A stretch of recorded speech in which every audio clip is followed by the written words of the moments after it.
মানুষ যখন মানুষকে কষ্ট দেয়, যে কষ্ট দেনেওয়ালা তার লাইফে 4টা বিপদ আসে। বলেন তো কয়টা বিপদ আসে? 4টা।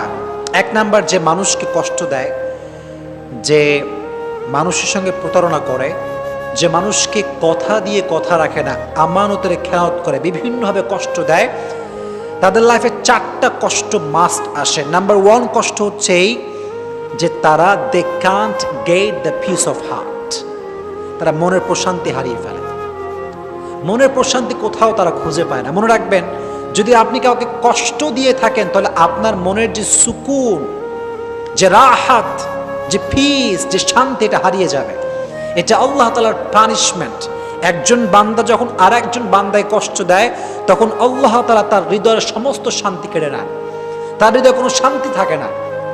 এখন আপনি বলবেন যে হুজুর, কত মানুষ আমারে কষ্ট দিল, ওদেরকে দেখি ডাটসে ঘুরে বেড়ায়, কোনো অশান্তি নাই, টাকা পয়সা, গাড়ি বাড়ি বউ, কোনো কিছুর অভাব নাই, ডাটসে ঘুরতেছে, তাহলে আপনার কথার ব্যাখ্যাটা কি দাঁড়াবে? প্রিয় ভাইয়েরা, বাহ্যিক সুখটা আসল সুখ না, ভেতরের সুখটা হচ্ছে আসল সুখ। কথা বলে ঠিক কিনা? আসল সুখ হচ্ছে ভেতরের সুখ। পিস অফ হার্ট যার নাই, পিস অফ মাইন্ড যার নাই, তার পুরো পৃথিবী থাকলেও তার কোনো কিছু নাই। That means if you have the peace of heart, then you have everything. And if you do not have the peace of heart, then you have nothing. মনের প্রশান্তি যার নাই তার কিছু নাই রে ভাই। এটা মারাত্মক বড় জিনিস। এজন্য যারা মানুষকে কষ্ট দেয় তাদের মনের প্রশান্তিটা হারিয়ে যায়। কাউকে কষ্ট দেবেন না। আমি সবাইকে হাত জোর করে অনুরোধ করছি, আর আমাকে শুনছেন পর্দার আড়াল থেকে যে মায়েরা বোনেরা শুনছেন, সবার কাছে দুটো হাত জোর করে বলছি, কখনো কাউকে কষ্ট দিবেন না। নিজে ভেঙে চুরে চুরমার হয়ে যান, নিজে কষ্ট পেয়ে ভেঙে শেষ হয়ে যান, কাঁদেন, আল্লাহর কাছে দাঁড়ান, তাহাজ্জুদ পড়েন, সেজদায় কান্না করেন, নিজে শেষ হয়ে যান, মানুষকে কষ্ট দিবেন না। এটা বড় মারাত্মক বড় একটা অপরাধ। এটা আমরা ফিল করি না, আমাদের ভেতরে রিয়েলাইজেশনটা নাই, মনের প্রশান্তি হারিয়ে ফেলবেন। খবরদার, বিয়ালাত, মানুষকে কষ্ট দিবেন না। 1 নাম্বার। 2 নাম্বার যে বিপদ আছে সেটা হচ্ছে এই, যারা মানুষকে কষ্ট দেয় তারা তাদের লাইফ থেকে অনেক দামি একটা জিনিস হারায় ফেলে। এটা আমি আমার রিয়েল এক্সপিরিয়েন্স থেকে বলছি, দেখে বলছি, বুঝে বলছি। যারা মানুষকে কষ্ট দেয় তারা তাদের লাইফের সবচাইতে মূল্যবান জিনিসটা একটা সার্টেন পিরিয়ড সে হারিয়ে ফেলে, হারায় যায়, বুঝেও না, মানুষ টেরই পায় না, আল্লাহ কেড়ে নেয়। এটা করবেন না। যদি নিজের ফেভারিট জিনিস হারাতে না চান, প্রিয় জিনিস যদি হারাতে না চান, মানুষকে কষ্ট দিবেন না। এটা খুব খারাপ, এটা খুব মারাত্মক জঘন্যতম অপরাধ। কোরআনে আল্লাহ তাআলা বলেছেন, ওয়াল্লাযীনা ইউযুনাল মুমিনিনা ওয়াল মুমিনাত বিগাইরি মাকতাসাবু ফাকাদ ইহতামালু বুহতানান ওয়া ইসমান মুবিনা। যেই বান্দারা একজন মুমিন বান্দাকে অথবা একজন মুমিনা বান্দিকে কষ্ট দেয়, তারা প্রকাশ্যে গুনাহ বহন করে। কোনো কারণ ছাড়া দেখবেন মানুষ মানুষকে ব্লেম করে, অপবাদ দেয়, তহমত দেয়, অথচ সে অপরাধটা করেই নাই সে। আল্লাহ বলছেন তারা প্রকাশ্যে গুনাহের বোঝা বহন করে। কষ্ট দিবেন না, কাউকে কষ্ট দিবেন না। নিজে কষ্ট পেয়ে শেষ হয়ে যান, কান্দেন, পাগলের মতো চিৎকার করেন, যাই হোক না কেন, মানুষে কষ্ট দিবেন না।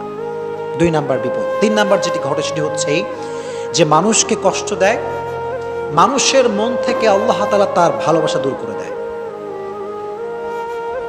যদি আপনি আমাকে কষ্ট দেন, আমি কষ্ট পেলাম, অনেক কষ্ট পেলাম, আপনি মনে রাখবেন এটার ব্যাড ইফেক্ট যেটা আপনার লাইফে ঘটবে সেটি হচ্ছে মানুষের মনে আপনার জন্য কোনো ভালোবাসা থাকবে না। এরকম আপনি দেখবেন যারা সমাজে মানুষে গালি দেয়, রুড বিহেভ করে, এদের থেকে মানুষ অলওয়েজ ডিস্টেন্স মেনটেন করে চলে। ওদের কাছেও মানুষ যায় না। কারণ কি জানেন? আল্লাহর ধরা সবচেয়ে বড় ধরা। আল্লাহর ধরার মতো বড় ধরা পৃথিবীতে আর কোথাও নাই। এই জন্য যখন মানুষকে কষ্ট দিবেন, মানুষের হৃদয় থেকে আল্লাহ তাআলা আপনার প্রতি যে রেসপেক্টটা ছিল, যে সম্মান ছিল, যে লাভ ছিল, এটা আল্লাহ দূর করে দেবে। এটা হচ্ছে 3 নাম্বার বিপদ। আর last and final, and that is very dangerous, very dangerous. সেটা কি? এদিকে তাকান, আমার চোখে চোখ রাখেন, কথাগুলো বোঝার ট্রাই করেন। যখন আপনি মানুষকে কষ্ট দিবেন, কবরে আপনার তওবা করেছেন, আল্লাহর কাছে কান্নাকাটি করেছেন, তাহাজ্জুদ পড়েছেন, আজীবন আল্লাহর কাছে তওবা করতে করতে আপনার সব গুনাহ মাফ হয়ে গেছে। মাশাআল্লাহ, দ্যাটস ভেরি অ্যামেজিং। সব মাফ হয়ে গেছে, খুব ভালো। কিন্তু যদি আপনি মানুষকে অজান্তে কষ্ট দিয়ে থাকেন, এই গুনাহটা ক্ষমা হবে না। এটা ক্ষমা হবে না, বিকজ হক যেটা আছে এটা দুই প্রকার। একটা হচ্ছে হকুল্লাহ, একটা আল্লাহর হক, আর একটা হচ্ছে হকুল ইবাদ, বান্দার হক। আল্লাহর হক, নামাজ পড়েন নাই, তওবা, ক্ষমা করে দিবে আল্লাহ। আপনার আল্লাহর হক, সামর্থ্য হয়েছে হজ করতে হবে, করেন নাই, আল্লাহ ক্ষমা চাই, তওবা করলাম, আল্লাহ আবার করব, আল্লাহ মাফ করে দিবে। এটা ক্ষমা হতে পারে, বিকজ আর রহমান আর রহিম, he is the most merciful, the most gracious, the most kindful. সবচাইতে দয়াময়, সবচাইতে মায়াময় একজন। জবান খুলে বলেন তিনি কে? আল্লাহ হচ্ছেন সবচাইতে মায়াময়। এটা ক্ষমা হতে পারে। বাট হকুল ইবাদ, বান্দার হক, বান্দা ক্ষমা না করলে ক্ষমা হয় না। This is very dangerous. This forgiveness depends on the person whom he has offended. আপনি যাকে কষ্ট দিয়েছেন, যেই ব্যক্তি যাকে কষ্ট দিয়েছে, এটার ক্ষমা এক্স্যাক্টলি ওই ব্যক্তির উপর নির্ভর করে যাকে সে কষ্ট দিয়েছে।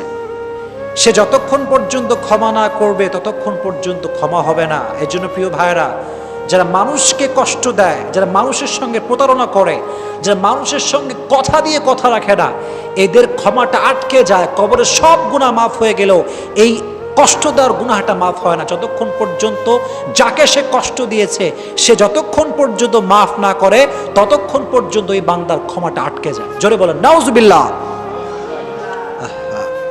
আমাদেরকে আল্লাহ হেফাজত করুক, আল্লাহ আমাদেরকে আমানত রক্ষা করার তৌফিক দান করুক। আপনারা সকলেই পড়েন আমিন। কথার মাধ্যমে কষ্ট দিবেন না, আঘাত দিবেন না। যতটুকু পারা যায়, your behavior should be soft, should be normal. When you are talking about Quran and Sunnah, your face should be smiling. When you are talking about the Hadith, you have to give your speech according to Quran and Sunnah. যখন যা করছেন সব কিছুতে দুইটা source থাকবে, একটা কোরআন আর একটা সুন্নাহ।